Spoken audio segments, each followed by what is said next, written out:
Gumulantang sa buong Sansinukob ang pinaka-eskandalosong revelasyon na yayanig sa bawat hibla ng ating kasaysayan at tila isang higanting tsunami na tumama sa gitna ng Malacanang ngayong gabi. Sa isang hindi inaasahang kaganapan na tila kidlat na tumama sa gitna ng katahimikan, hindi na raw napigilan ni Senadora Imee Marcos ang ilabas ang mga selyadong dokumento at mga lihim na recording na nagpapatunay di umano sa matinding pagtatraidor ng kanyang sariling kapatid na si Pangulong Bongbong Marcos. Ayon sa ating mga espiyang nakatago sa bawat madilim na kanto, huling-huli sa kamera ang panginginig ng mga opisyal habang ang mga itim na sasakyan ay nagkakaripas ng takbo upang itago ang katotohanang ang kaban ng bayan ay di umano'y binibenta na sa mga dayuhang puwersa sa ilalim ng madilim na gabi. Hindi makapaniwala ang buong mundo sa nakakangilong eksenang ito kung saan ang dugo ay lumalaban na sa sariling dugo dahil sa mga secret documents na selyado ng ginto at bakal na ngayon ay tuluyan ng bumulaga sa publiko.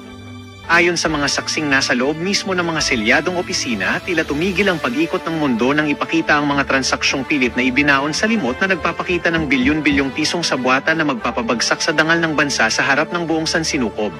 Bakit nga ba nananatiling tahimik ang pamahalaan at bakit pilit na itinatago ang tunay na lamat sa loob ng pamilya kung ang bawat segundo ng pag-aalingangan ay nagsisilbing pako sa kabaong ng tiwala ng sambayanang Pilipino na ngayon ay dilat na ang mga mata sa matinding sindak? Ito na nga ba ang huling kabanata ng isang matikas na pagkakaisa o ito ay simula lamang ng isang madugong labanan sa kapangyarihan kung saan wala nang sinumang itatangi sa lupit ng tadhana at ng katotohanang sumabog na tila dinamita?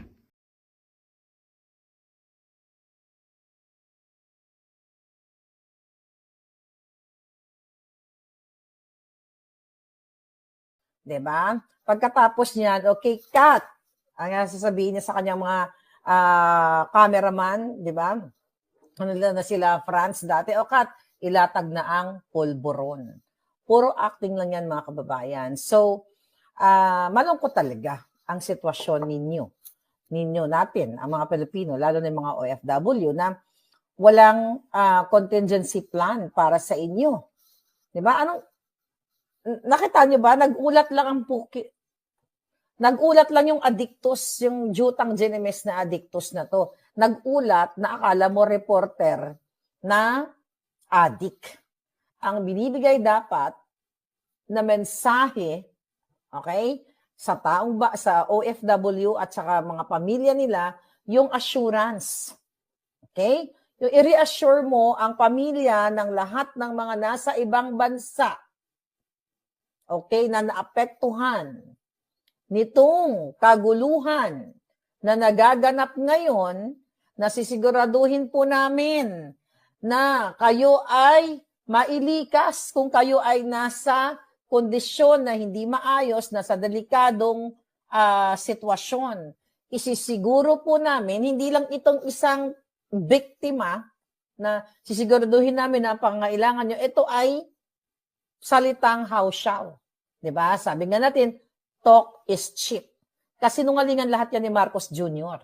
Ang approach, dapat international or national approach to make sure na ang mga OFW, na ang mga Pilipino na nanirahan sa mga bansa, okay, na naapektuhan ay isiguro ang kanilang seguridad at pangkabuhayan at yung mga pamilya nila sa Pilipinas.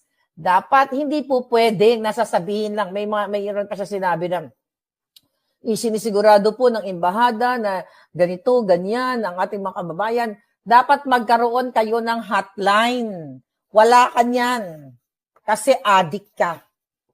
Okay? Iuna mong sinisecure yung pagnanakaw nyo sa kaban ng bayan, minutong hinayupa ka, hindi ka pa nateging animal ka. Diba? Ganon ba? Patuloy ninyo suportahan. Although alam naman natin na negative nga ang rating ng hayop na yan. Isinusuka na nga siya ng taong bayan. Isinukusuka na siya ng Pilipino. Pero pilit pa rin na kumakapit dyan sa pwesto kasi nga kasabwat lahat. Si Remulla, AFP, DOJ, lahat sila magkakasabwat. Hindi ganyan ang Pangulo. Okay?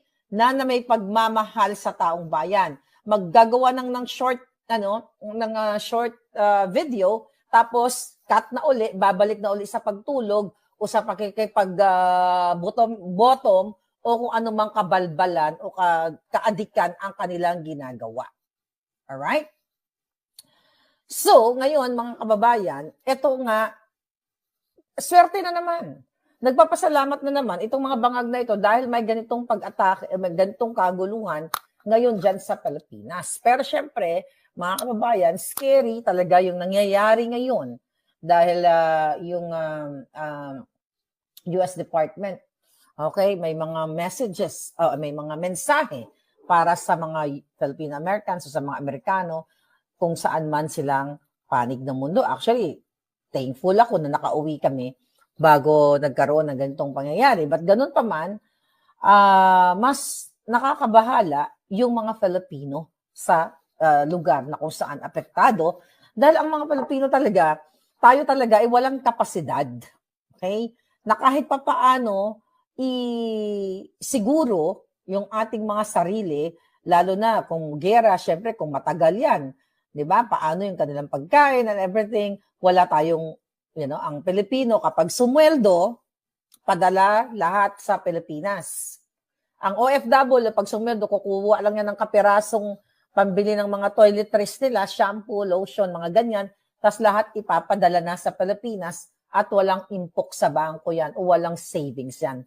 Yan yung katotohanan. Kaya talagang malungkot ang buhay natin ng mga Pilipino na patuloy tayong yung mga lolo't lola ninyo na lumaban dito sa mapang-aping gobyerno. Sabi ko nga, ang kalaban natin ay hindi banyaga, kundi mismo ang mga namumuno sa atin na ngayon ay ngayon ay isang sindikato, malaking sindikato sa bayan natin dahil nga hindi lang naman itong 18 Marines ang unang nag-expose nito sa mga pagnanakaw. Kaya nga sabi ko sa inyo, malala pa sa bang o sa giyera ang nararanasan ng Pilipino laban dito sa Marcos Bangag, sa magkapatid na Rimulya, kay Trillanes, kay Lacson, kay Soto, et al. At sa lahat-lahat, lahat-lahat na mga magkakasabwat nila.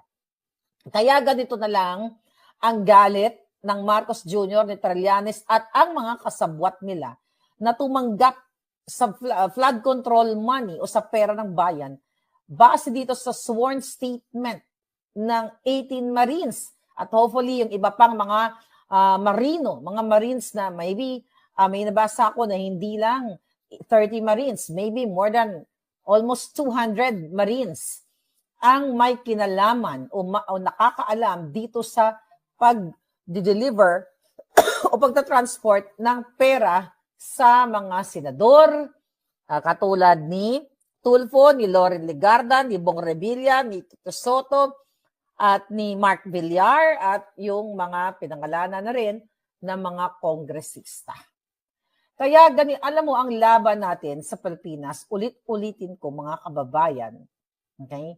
Kahit ano pa ang mga lumalabas na issue, ang bottom line ay ang sindikato, ang gobyernong sindikato. Kaya nga 'di ba nung confirmation of charges sa ICC, nung binanggit ni Kaufman na may sinasabi na documents na mayroong telephone conversation, okay, na nakalagay din mismo sa excuse me, ito ay nakalagay ito sa mga na kasama sa mga documents of prosecution na ipinagyayabang ng isang tao, which is ang sinasabi ninyo na ang sinasabi ng taong bayan na ito ay si Trillanes, di ba? Na posible na siya ito ang nagyayabang na siya ay parang ano tawag dito, kanang kamay o sikretong kasabwat ni Bangag, di ba? Kasi may transcript. May transcript, may kasulatan, may dokumento na mismo hawak din ng prosecution. Okay? At ito nga ayaw ilabas, naka-redact dito sa ICC na ito, na may record talaga na si Bangag Jr. ay kasabwat nitong taong ito, itong sinasabing silent partner, na inulat, na in-expose ko na nga sa inyo ito, na ang pinapatrabaho, di ba, ayon sa ating puting ahas, ng Bangag na gobyerno para kumuha ng mga witnesses ay si Trillanes. At ito ay pinatunayan sa sworn statement ng 18 Marines, mga kababayan. So itong telephone conversation na ito na dinokumento mismo ng prosecution na ayaw pangalanan nga dahil at stake daw or risk daw sa buhay ng mga prosecutors katulad ni Chantal Daniels. Mga kababayan, ang laban ng Pilipinas talaga, okay? Ang laban ng Pilipinas ay kaawa-awa. Kaawa-awa kayong lahat dahil paano nga maninindigan? 'Di ba? Paano nga maninindigan ang mga Marines, yung mga majority, AFP, PNP, kung sila ay nakakatanggap ng mali-maletang pera. 'Di ba? Paano sila maninindigan? Dahil doon mismo sa statement ng 18 Marines, okay, na ang mga tumanggap ay ang presidente, ang first lady, ang first lading butod, ang first lading Adictus Kawatan. Kaya ganito ang sitwasyon natin sa Pilipinas. Kasi kahit gumawa sila ng ganyang pagnanakaw, sasabihin lang, i-deny lang nila, di ba? Kasi hindi mo kaagad-agad mabibitay o mahihila yung mga boto nila o tinggil o doon mo tanan para mapanagot sila. Kasi mayroon pang proseso, investigation, chuchu, di ba? Kailangan ipakita kung authenticated ba, kung ito ba ay hindi AI sa panahon ngayon, di ba? Kung hindi AI ang pictures, pero kitang-kita naman, no? Doon sa present ni Attorney Baligod with 18 Marines, na talagang ang picture ay, sabi ko nga, compelling evidence or compelling proof na nagkaroon ng pagdi-deliver ng pera doon sa mga taong nabanggit sa sindikatong si Marcos Jr., si Lisa Tanas, si Romualdez, di ba? Si Tulfo, si Loren Legarda, si Bong Revilla Soto, Villar, si Katapang, si Anyo, si Comelec Chairman George Garcia. Nakita ninyo? Sila lahat ay hawak ang mga pinaka-vital position sa ating gobyerno. Kaya sino ang mapapanagot mo? Kasi according to Attorney Baligod, ay sinumiti na nila yung sworn statement sa ombudsman. Ano ang sabi ni Remulla dyan? Canard. Or hindi daw makatotohanan. Ito daw ay fabricated o kasinungalingan. Siyempre, paano naman tatanggapin or iimbestigahan ni Remulla right away bilang isang ombudsman, siya mismo ay kasabwat doon sa sinumpaang salaysay. Kaya talagang iba-brush off kagad, ayan ay kasinungalingan. Imbes na imbestigahan nila ang in-expose ng 18 Marines dahil we're talking 805 billion pesos, di ba?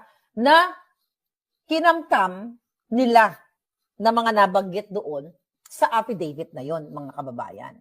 So kaya dapat mayroong mag-file na ng impeachment dyan kay Remulla. Kayo dyan sa Pilipinas, gamitin yung grounds ito na mag-file na ng impeachment dyan sa ombudsman secretary na yan, na inayupak na yan, na malapit-lapit na rin yung gagong yan. Pag ang bulate ay pumirma na. I hope itong mga bulate mabagal din. Mukhang nabayaran na rin yung mga bulate. Ganon pa man, mga kababayan, ganito ang sitwasyon sa atin. Magnanakaw sila ngayon, wala silang pakialam, magbenta nga sila ng pulburon, di ba? Yung mga nagbenta nga ng pulburon, nagiging ano pa? O katulad ni Mabilog. Di ba? Nagiging magtatago lang for so many years, babalik sa Pilipinas, bibigyan ng what you call it, ng a chance uli ng mga ng mga kasabwat nila. Di ba? So ganito ang laro natin. Ganito ang laro ng mga politiko.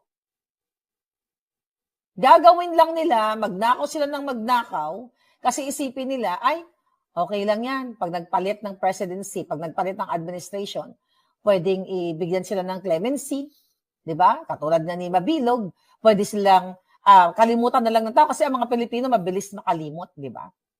Ngayon, inireport na ng 18 Marines yung delivery ng pera na yan.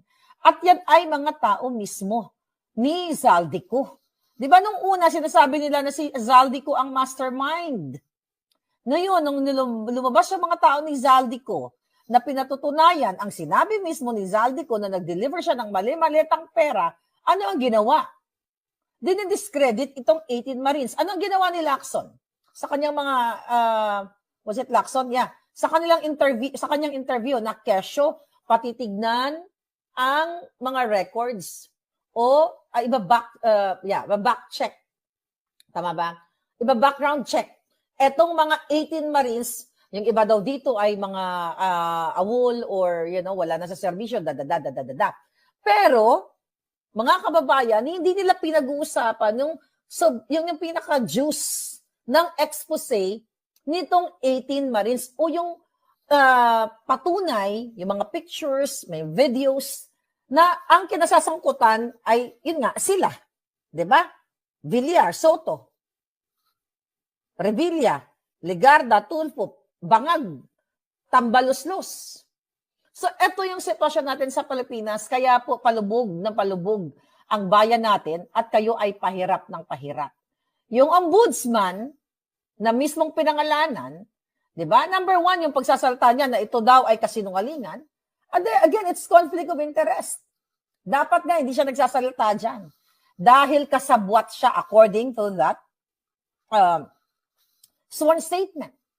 So wala, ang bagal kasi ng proseso. Pag hindi umubra sa ombudsman, syempre COA, magpa-file sa Commission on Audit, DOJ, sila pa rin naman yan eh. Or Sandigang Bayan, then Supreme Court, sila pa rin naman magkakasabwat. Kaya ganun na lang, mga kababayan, nabalitaan ko, na sinabi daw, kahapon, sabi ni Lisa Tanas, ayon sa ating puting ahas, na pinagtatawanan lang daw ng Malacanang itong 18 Marines at hindi daw magwawagi ang mga yan kasi hawak nila ang gobyernong sindikato. At ako naniniwala ako dyan. Kaya ganun na lang kakapal ang mukha ng gobyerno di Bangag. Kasi pwede nilang i-delay. Diba? Yung sa authentication na lang, mga palangga, delaying tactics. So mawawalan lang sila sa pwesto o mamamatay sila na i-transport na nila ang pera ng bayan, ang Pilipino ay nagdurusa. Ngayon, pagpasok ng taon, may mga bagyo na nga eh. Babagyuhin na naman kayo. Babaha na naman. Mamamatay na naman ang isa sa pamilya ninyo. Maaanod na naman ang inyong bahay. Paulit-ulit na lang, cycle na lang ang buhay natin sa Pilipinas. Kasi ninonormalize ng mga politikong mga kawatan katulad ni Kimbo, na dating teacher, Hermes, lahat ng mga magagarang sasakyan, artista van, si Barbers na napangalanan din, Abante, yung mga napangalanan doon, di ba? Napaglalaruan nila yung batas. Ito yung sistema sa atin. Kasi alam nila na ang mga Pilipino ay gutom.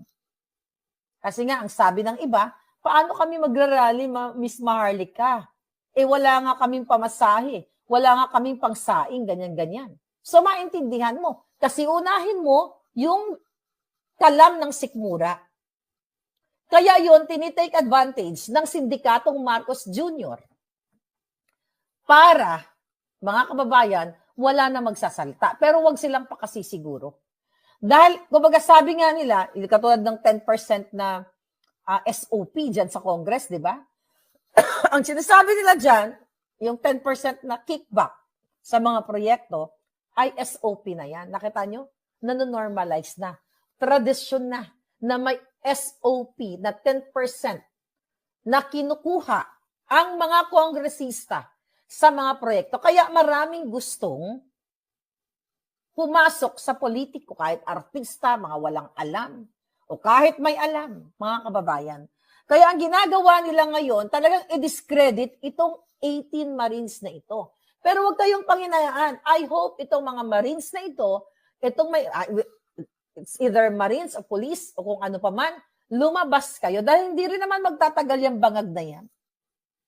So ngayon, dinidiscredit itong ating mga whistleblowers. It's the same sa pag-discredit sa akin.